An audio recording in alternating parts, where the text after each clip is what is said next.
Welcome to News with a View, hosted by me, John A. Costa. Today is January 17th, a Saturday, a rare day for me to do a podcast. This would be episode 10. And yesterday I said I would discuss the principles and some history on the 10th Amendment. I'm doing this because Attorney General of Minnesota,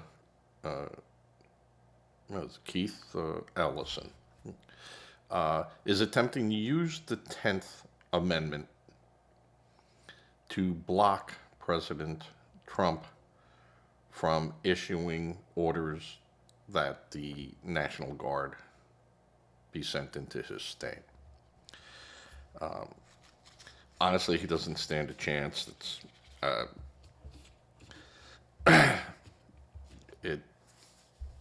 What he's trying to do makes no sense. But let's get to the point of the 10th Amendment. The 10th Amendment, part of the original Bill of Rights, the 10 amendments, was primarily drafted by James Madison, who introduced it in Congress to reassure anti-federalists that the new federal government's power is limited and addressed already, reserving all other powers to the state or the people, though Roger Sherman, who was a representative from Connecticut, yes, changed some wording in it that eventually was incorporated into the language of the 10th Amendment. He contributed some of its final wording, removing expressly from the Madison original proposal, because his idea was Madison was too broad of a word. So we'll get into that. James Madison's role as the architecture of the Constitution and one of the 5 key members of writing and drafting the Bill of Rights and Declaration of Independence and such, Madison introduced the amendment to address concerns about federal overreach. Even back then, the colonies were very concerned about, we'll have a federal system, we'll have an oversight, but we don't want an overreach. We don't want them coming into our states and dictating to us what to do. So the response to the anti-federalists, the amendment was a response to the critiques made by federalists and critiques made by anti-federalists who feared the Constitution created a federal government with too much power. So it added to secure ratification, they added words to secure ratification by some states. The states were holding up the Bill of Rights because of this. And this is why this became the 10th. Now, I think there were originally 12 amendments that were in there, and they tossed 2 and kept this one, because this one was a catch-all of their worries about all the other amendments. While Madison proposed language, Connecticut, like I stated, Connecticut Representative Roger Sherman omitted the word expressly, allowing for a broader interpretation of implied powers, which is the wording we have today. So this is where, in the Constitution, words are very, very important, even though there are declarations made by Supreme Court justices that the words are the words. They have no other meaning than what was written and meant so that the average voter could figure out exactly what those words meant. Now, that has changed a bit over time, but if you're looking at the intent, it's there. And this is where people have problems with the 14th Amendment, just so we say. The core principle of the 10th Amendment established the principle of federalism, a governing body over the state, and stating that any powers not delegated to the federal government nor withheld from the states are reserved for the states or the people. Meaning that if there is no conflict between the Constitution, the U.S. Constitution, and state rights, at that time they were doing their own each state was working on their own constitution. But this established that the federal constitution overshadowed state constitution. But if there was no wording in the Constitution on those first 10 amendments that the state could then make it their own language inside their state constitution. So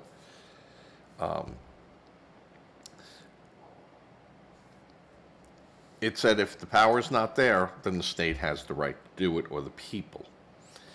So not a state, but territories, and I mean, this is how far thinking these people were. That they looked at this and said, yeah, that's today, but what are you going to do tomorrow? So part of this was locking in the other 9 constitutional amendments and the Bill of Rights, that they are forever and can't be touched. Though we'll get into that too.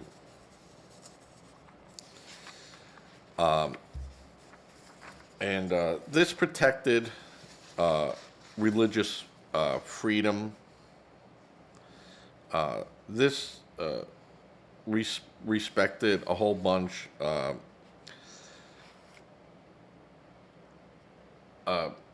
The testing of a person's religion, and this is where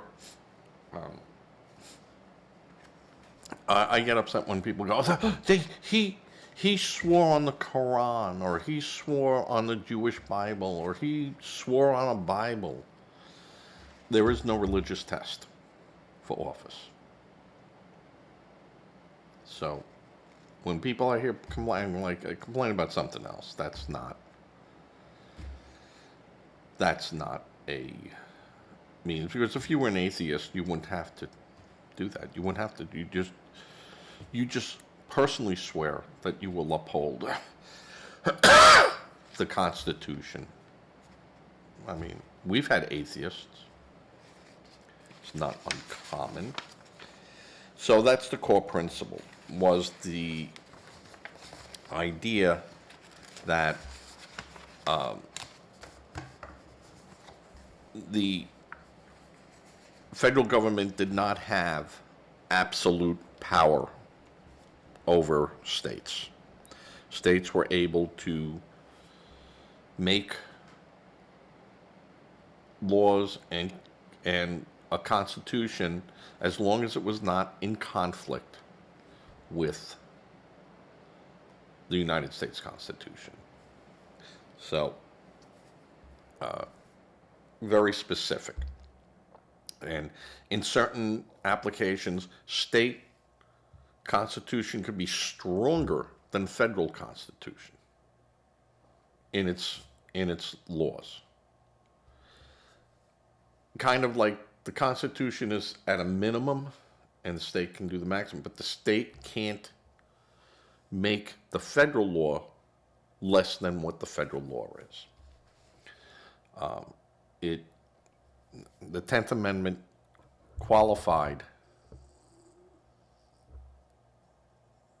the federal government, but it quantified what the federal government was allowed to do. Very interesting. So the historical background of the 10th Amendment: the powers not delegated to the United States by the Constitution nor prohibited by it to the states are reserved to the states respectively or to the people. Again, like I was saying, the states have the right to address their own constitution as long as it's not in conflict with the U.S. Constitution. The 10th Amendment confirmed the understanding of the people at the time of the Constitution was adopted. That the powers not delegated to the federal government by the Constitution are reserved to the states respectively, or to the people. And two, in the sense, the amendment is merely declaratory, a truism that all is retained which has not been surrendered. Yesterday I talked about, give Caesar what is Caesar's and give God what is God's. That was the kind of sentiment that the Constitution gave the power of the federal government.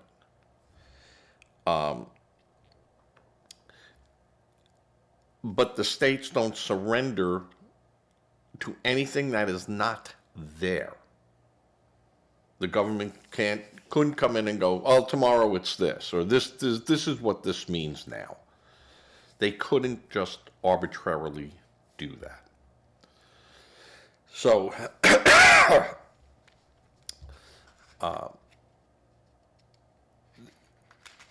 the 10th Amendment was meant to be just a qualifier, a declaration, or as a truism.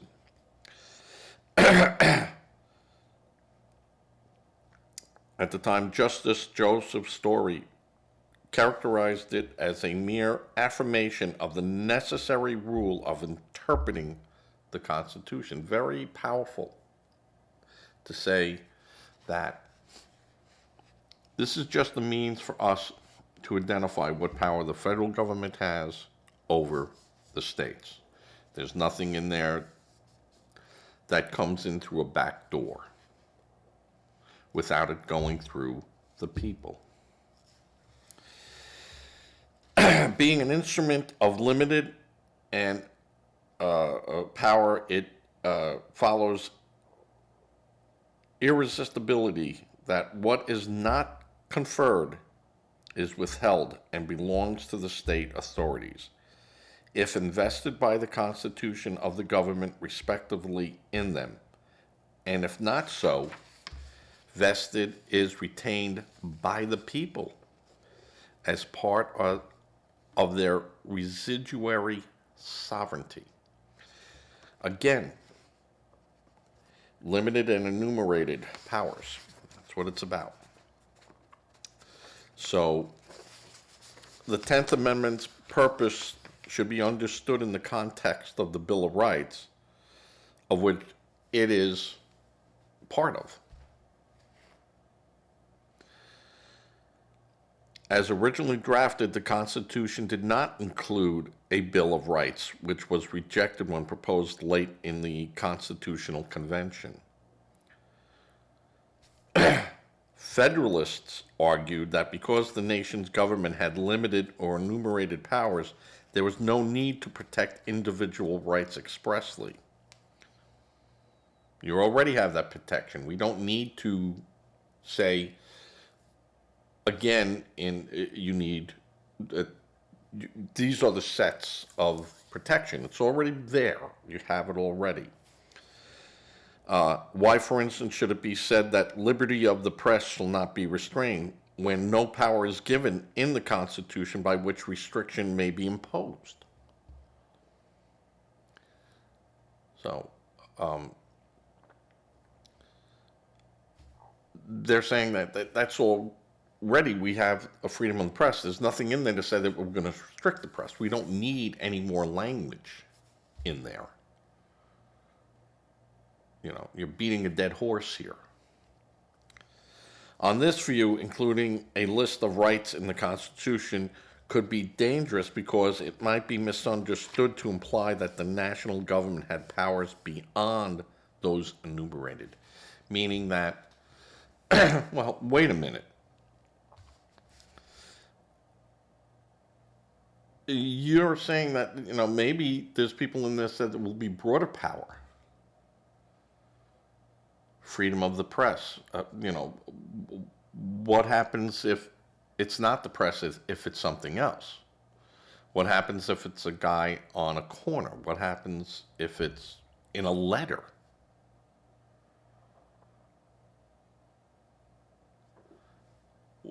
What happens then? The argument, again, including a Bill of Rights, did not persuade many states ratifying conventions. However, and several states assented to the Constitution on the understanding and expectation that a Bill of Rights would be quickly added. So states were saying, listen, we like it, we're kind of okay with it, we'd like to see a Bill of Rights. I know you're working on it, but let's get these things down so we can vote on it. The first Congress accordingly proposed 12 amendments, 10 of which were ratified by the requisite number of states and became the Bill of Rights. So there were 12, like I said, and then only 10 were ratified. The last of these first 10 amendments addressing the Federalist concern that a list of rights might imply the federal government had powers. The 10th Amendment thus served to allay fears that the new national government might seek to exercise power not already granted, and that states might not be able to exercise fully their reserved powers. So people were saying, hey, you got this power, and once you got power, what stops you from grabbing more power? And the 10th Amendment addressed it. Unlike the analogous provision in the Articles of Confederation, both houses of Congress refused to insert words expressly, the word expressly before the word delegated in the 10th Amendment. James Madison's remarks during the congressional debate on the amendment are also notable. Interference with the power of the states was no constitutional gradation of the power of Congress, meaning that Congress would not interfere in states. It's federal. But Article 5 states that federal law is supremacy across the land. If the power was not given, Congress could not exercise it. If given, they might exercise it, although it should interfere with the laws or even constitution of the states. This was the conflict. What happens if my laws interfere with yours? And that was why Article 5 addressed that. And the summary was the reservation in the 10th Amendment eliminates any possibility of power of the legislators to adopt amendments granting to the national government any additional powers over the people. The whole great struggle over the adoption of the Constitution, save only in Rhode Island and questionably in New York was not over whether a national government, a more perfect union, should be created. They all agreed that's what they wanted to do, but over whether the Constitution as proposed should be adopted without first being amended so as to provide expressly that the new government should have no power to acquire additional powers over the people or their rights beyond those expressed conferred on it by the original instrument. So you couldn't add a tag along in it. This is it.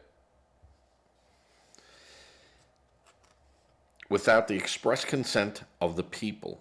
It was only by public promise that such amendments would be made that adoption by the people of the requisite 9 states was secured.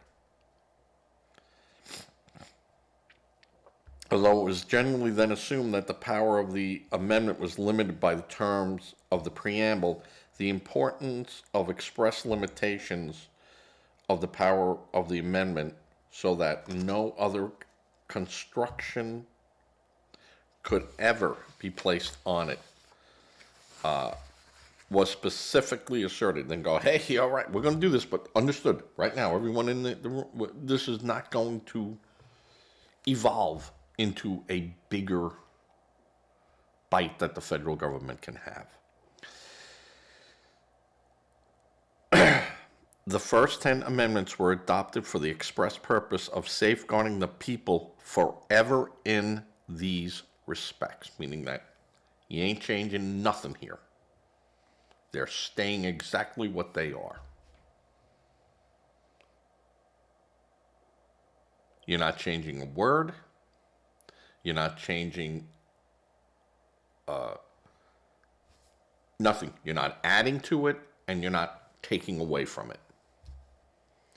And that's why I said the Bill of Rights in the first 10 amendments are forever. And that's what the 10th Amendment kind of locked in. And this is why people who then scream, we want to do away with the Second Amendment. You can't. You'd have to get rid of the 10th Amendment first.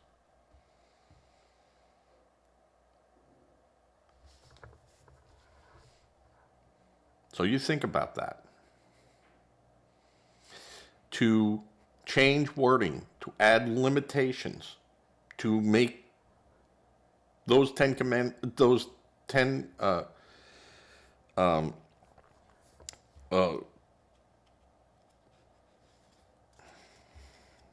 amendments, I almost call them commandments, to make those 10 amendments less or more, you'd have to get rid of the 10th Amendment, which then could unleash ultimate power.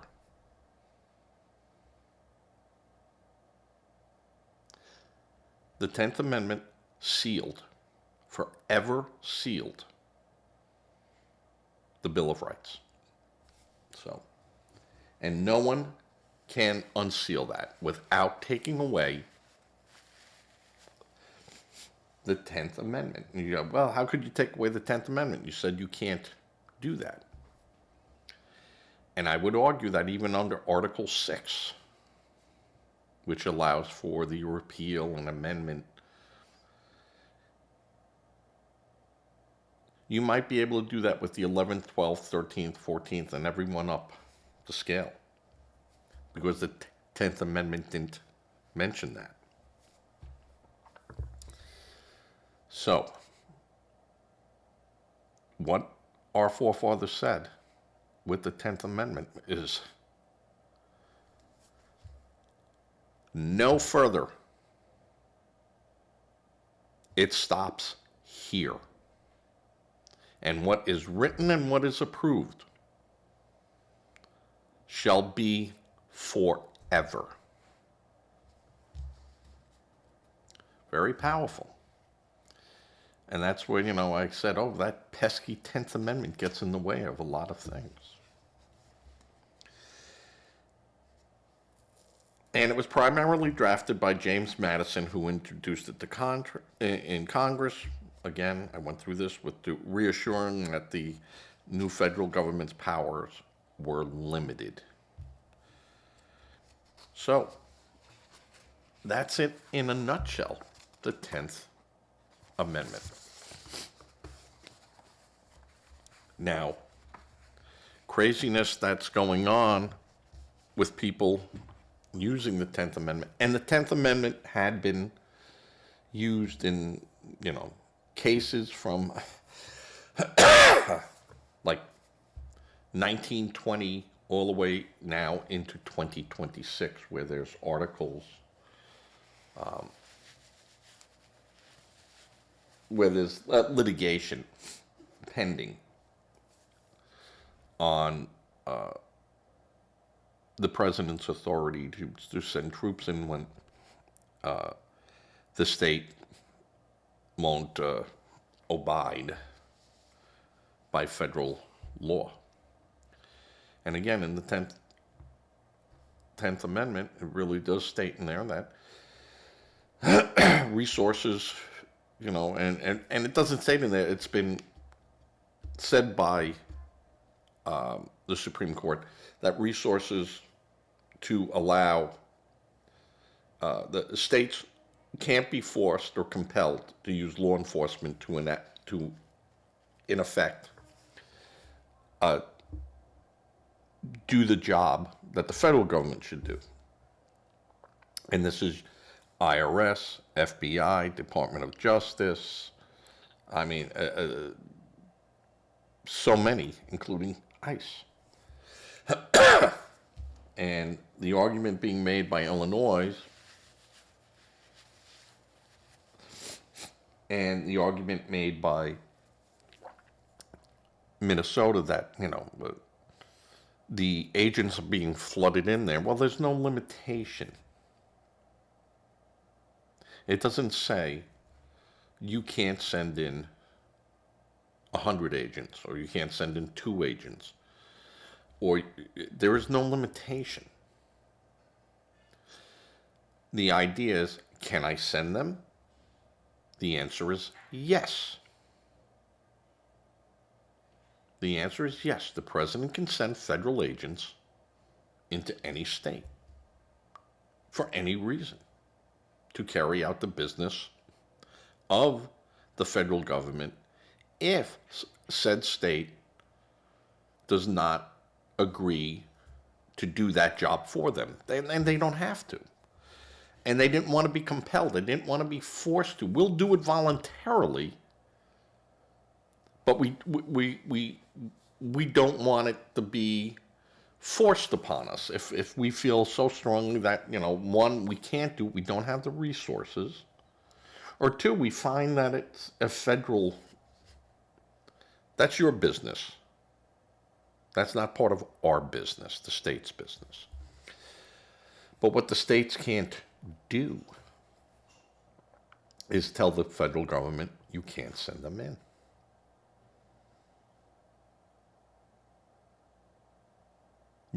And inside the state's own constitution, they provide for protection of citizens and those persons inside the state. Well, ICE agents are in the state. And the local government has to provide protection. If the local government cannot, the state must provide protection. If the state's law enforcement are unable or unwilling, then the governor has to call out the National Guard to do it. If the National Guard is not called out and the governor is saying, I won't do it, then the president is allowed to send in his own National Guards. And this is what people don't understand. And yeah, do you want to have to do that? No, I don't want to have to do that. Now, when that happens, under the 10th Amendment, they said, well, you could stop all federal funding as a means to entice them to at least do the minimum that they're required to do. Now, you could have them, like they said in Chicago, we're doing it. We're handing them over to ICE. We're doing this, but we're not going to arrest them, unless you have a legal warrant. Now, a civil warrant is different than a criminal warrant. One is an administrative warrant, and one is a judicial warrant. I would say that if you had a judicial warrant for the arrest of someone, known criminal, boom, boom, yeah, they'll assist you in it. If you have an administrative one, we'll get to it. Now, if they won't get to it, federal agents can do it. If federal agents are then attacked, the local police have to protect those agents. If federal buildings are being firebombed, and the police go, we're not going to intervene with that, well, then the federal government can step in to protect the property rights and, of said building and people. The idea that you think that, no, we don't want ICE. We don't need ICE here. We're a sanctuary city. There's no such thing as a sanctuary city.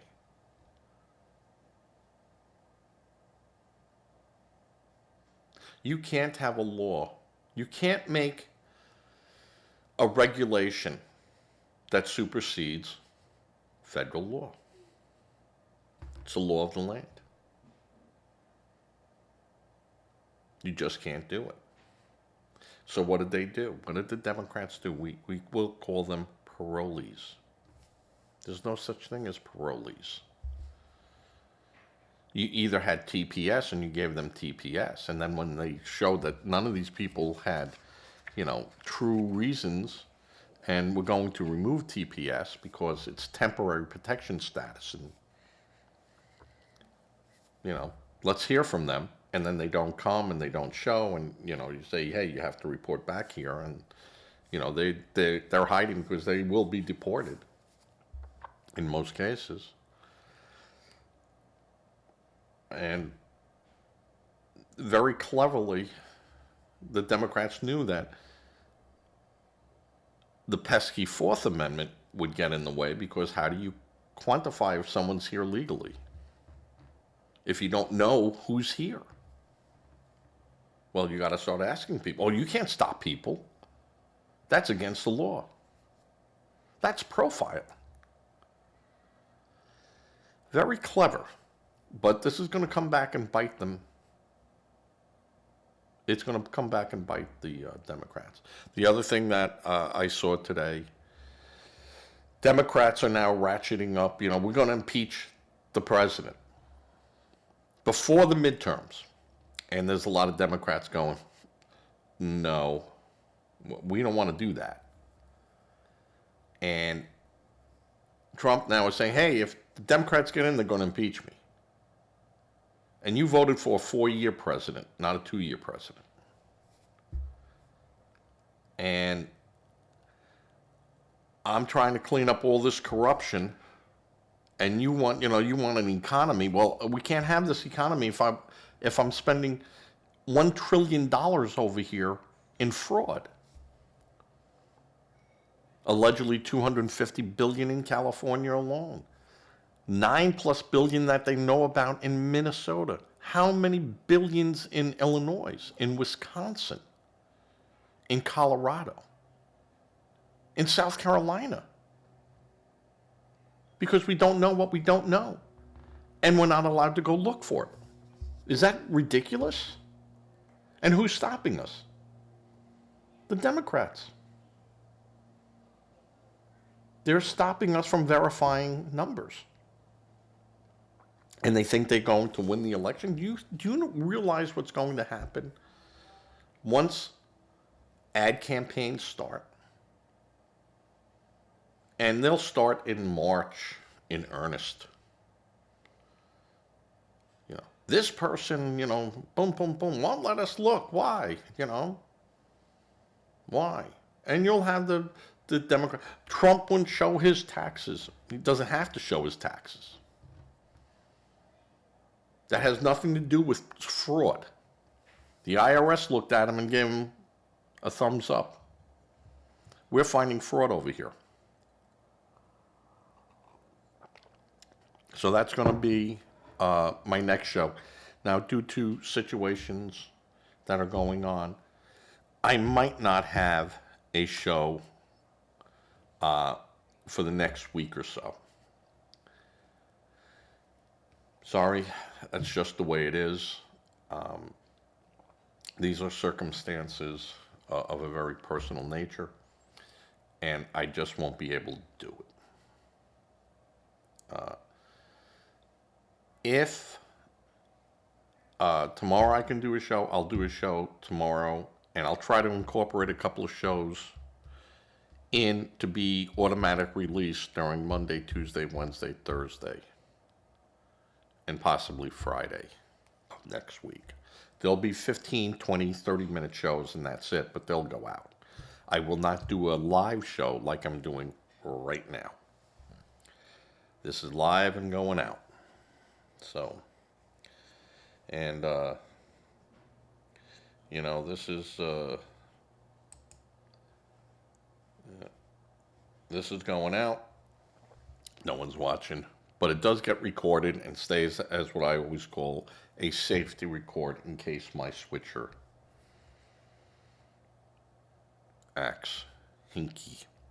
Okay, with that, it's almost 40 minutes of this. I hope anyone that had questions on the 10th Amendment, I answered some of those. And it's a very powerful amendment, but it works both ways.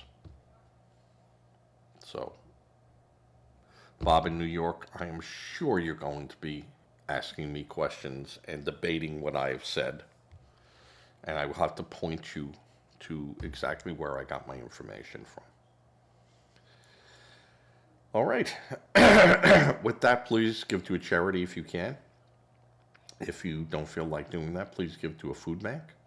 They need food and they need monetary contributions. Please say a prayer. Prayer does work, no matter what a Democrat tells you. And with that, I'm going to be fading to black.